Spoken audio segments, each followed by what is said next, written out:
What's good with the YouTube? You already know. Big Flacco with the comics perspective. And I'm smashing, dashing, sliding on through with that little bit of energy. Please hit the like, subscribe, comment, do all those things to help support this channel, and hit that bell notification for future fire content.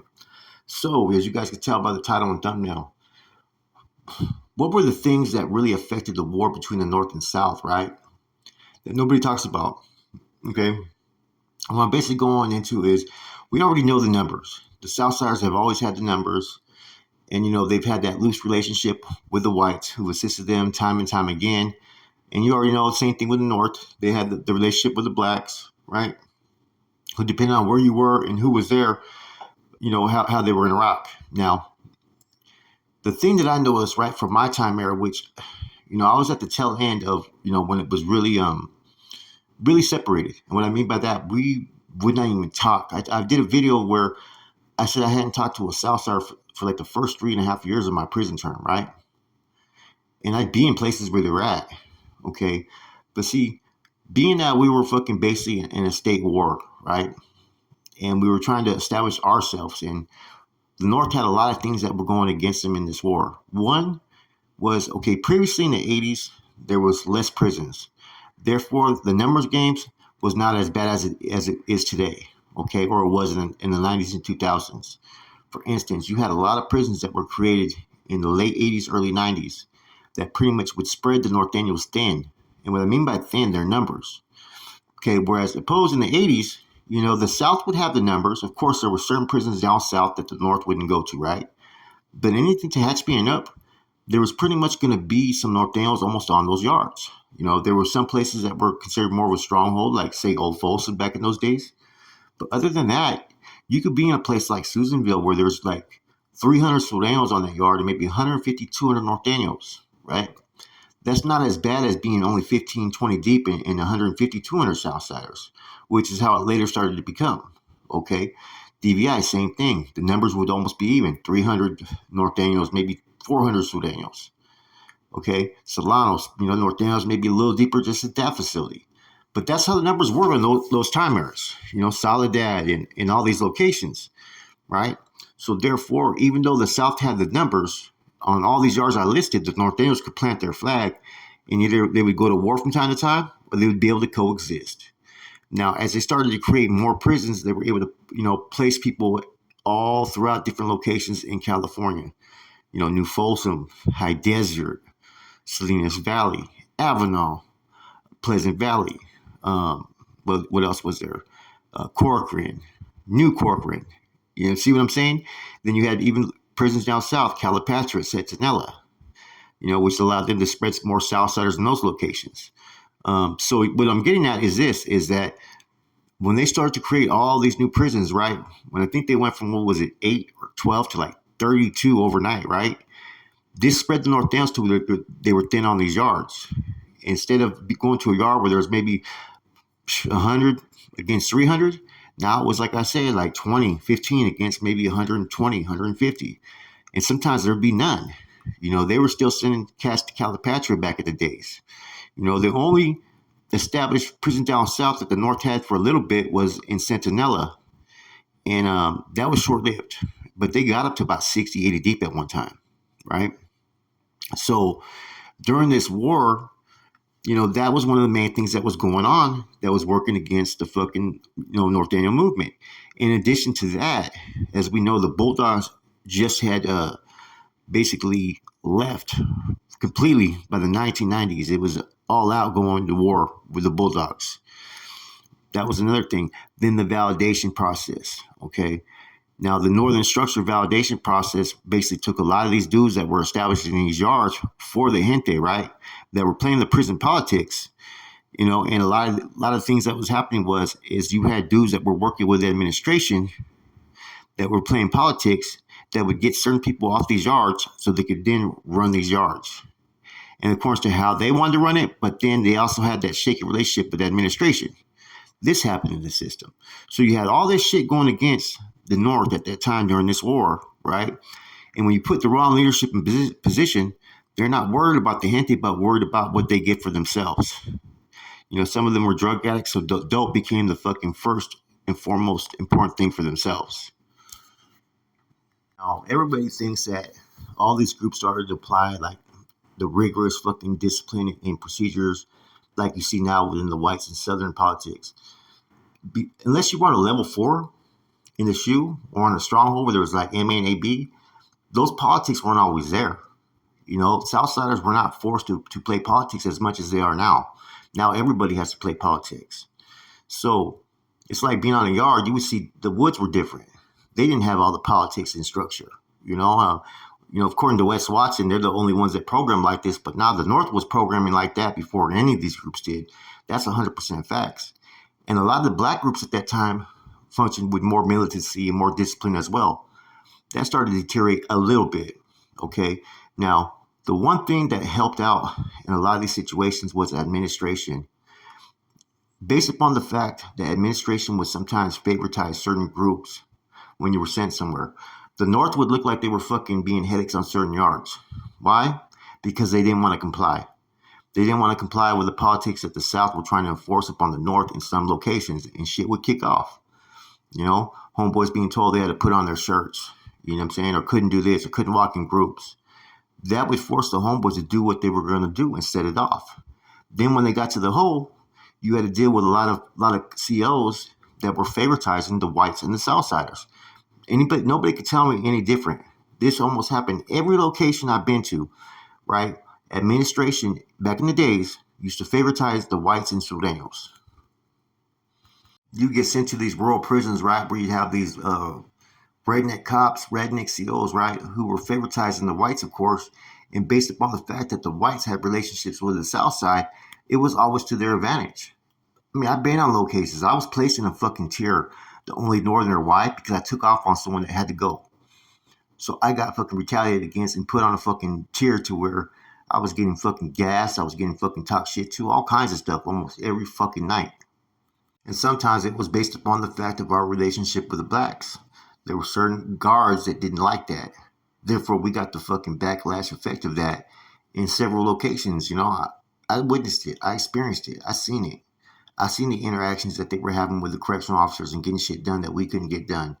I seen the fucking, tactics that they would kind of use in different locations to try to get people moved or them saying moved off the tier and shit based upon the fact that they didn't want people on that tier, but they put them over here to try to get them in a fucked up situation. Look at the corporate shoe incidents. Now, one of those victims in that situation was a Wood or a Southsider.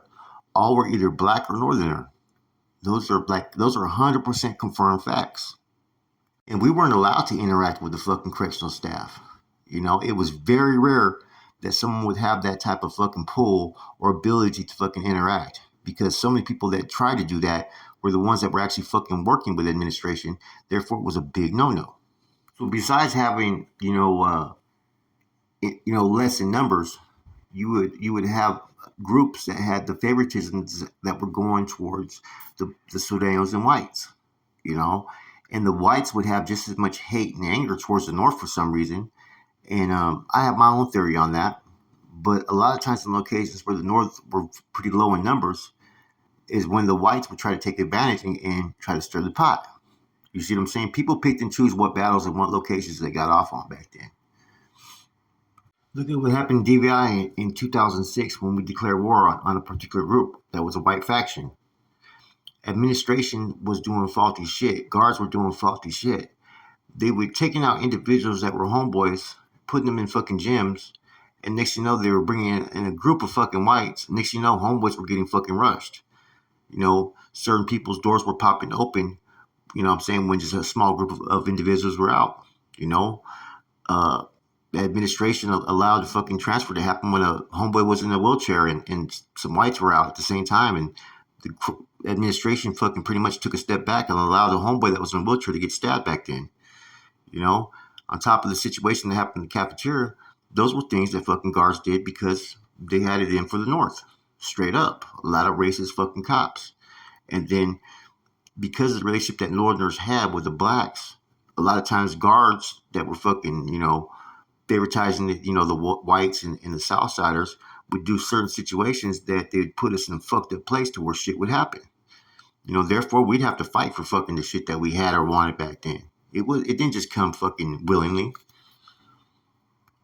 in the North at that time were very a lot of Northerners, Nortenos had a lot of revolutionary ideals, right? Beliefs against the system. And it showed in the way we functioned, to the left. You know what I'm saying? Administration was considered our number one enemy. Okay. Whereas other groups, they were having basically relationships to a certain extent that would favoritize them and that would hurt us. People want to know why the Nortenos was programmed with such rigorous discipline, right? It's for one reason only: security, safety. Had to. There wasn't no other options. You weren't on a yard where fucking there's 200 of you and fucking nobody can fucking match your energy. You know, Nortenos were at that time. Almost every yard they were either outnumbered tremendously or even numbers. Very few yards, like I said, up north were even fucking the north have more numbers than the south. Very few. In fact, usually the south still had more numbers. So the things that were being implemented, right, security wise and discipline, was for the Norteno safety on those lines because of the numbers. Having to walk in patrol groups and do counts and having those observation posts, observing the yard and, you know, uh, certain procedures, making sure walking in groups and, security at the pissers and whatnot. All those things, man, were basically implemented for safety reasons. And everything else that was implemented was for informational purposes because it was to gather information everywhere they were at behind enemy lines because every yard that you went to, you were behind enemy lines. Therefore, you had to keep track of all the activities to, stay one step ahead. Okay. Being informed means you're being aware. And when you're aware, you could be secured. And those were the things that we used to try to fucking instill in the soldados, right? Because that's how it was on almost every prison yard. You could be more lax on certain yards because you had the numbers if you were part of these other groups. The Nortenos couldn't. They had to be on fucking high alert almost everywhere they went. Then administration started using degenerates and dropouts to pretty much fucking get homeboys crossed up. Now, if you were sent to a certain yard, like Jamestown or fucking San Luis Obispo or you get to these yards, you may have maybe 5 or 8 homeboys on those yards or none.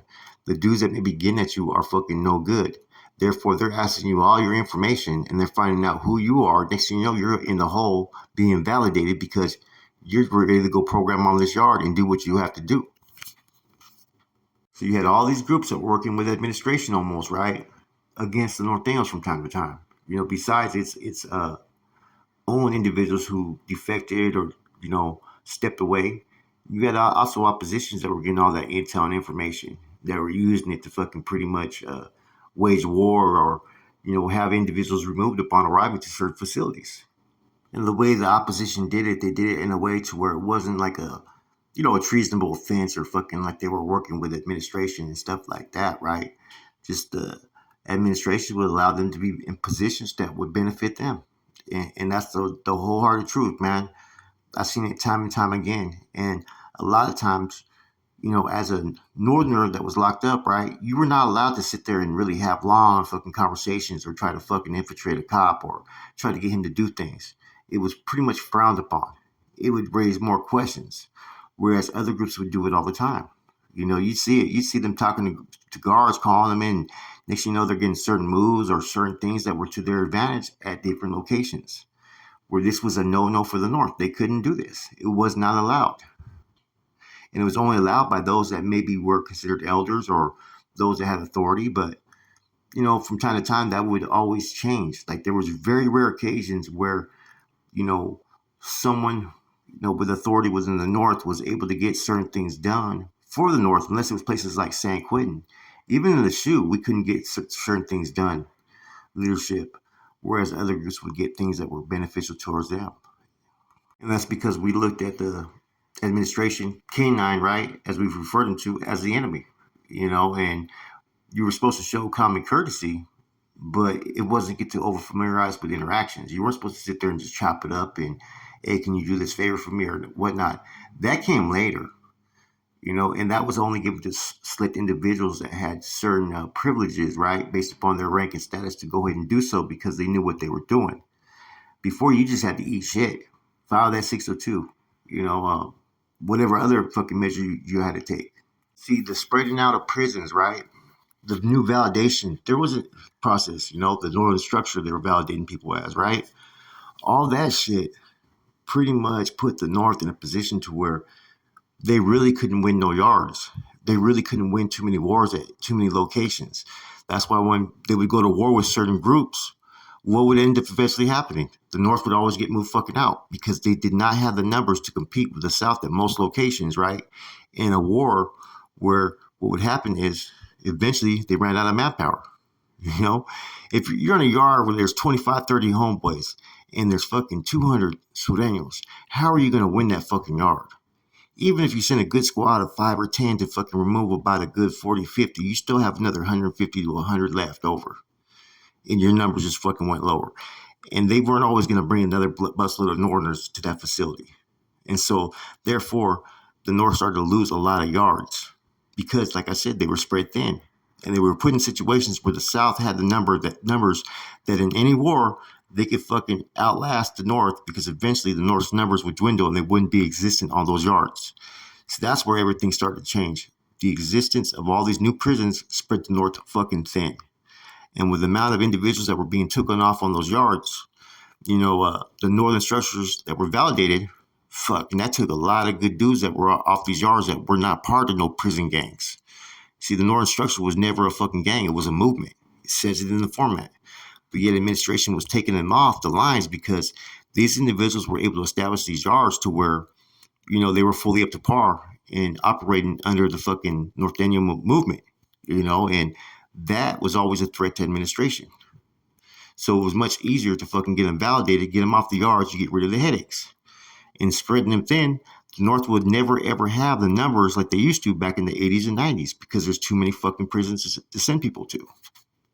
Now, none of what I'm saying means that the South was, won the war or whatnot, because all that was going to happen was they were going to transfer the North out to new yards, new prisons, right?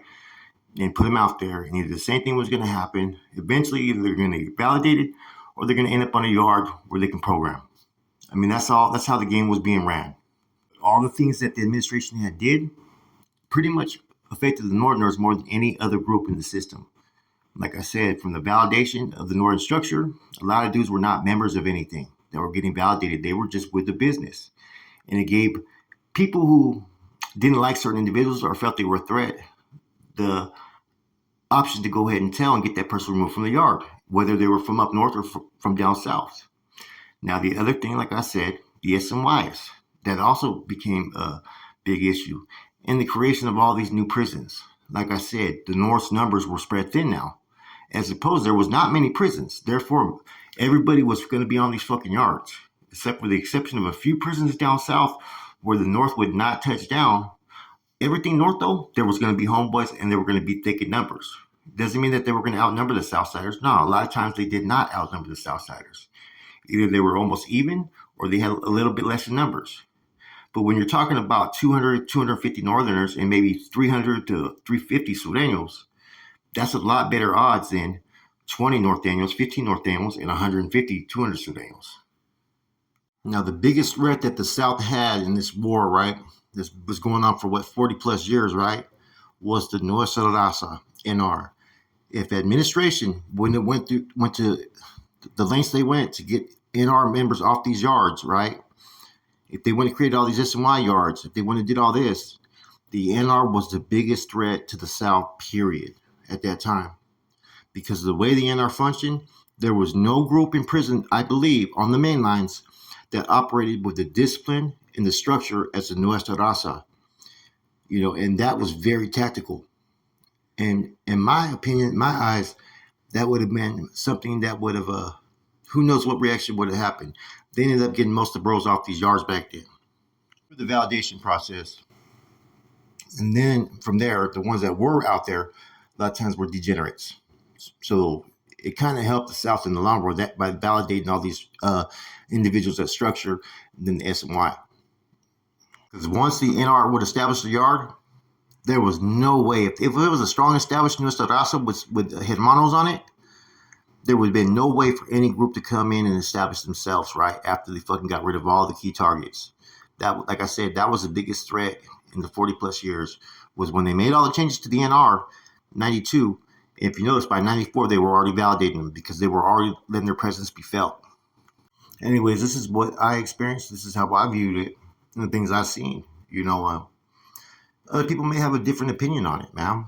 But to say that administration did not put the North in uncompromising situations, and as far as with the numbers, and to say that certain groups were not favoritized by the correctional staff, that's they were.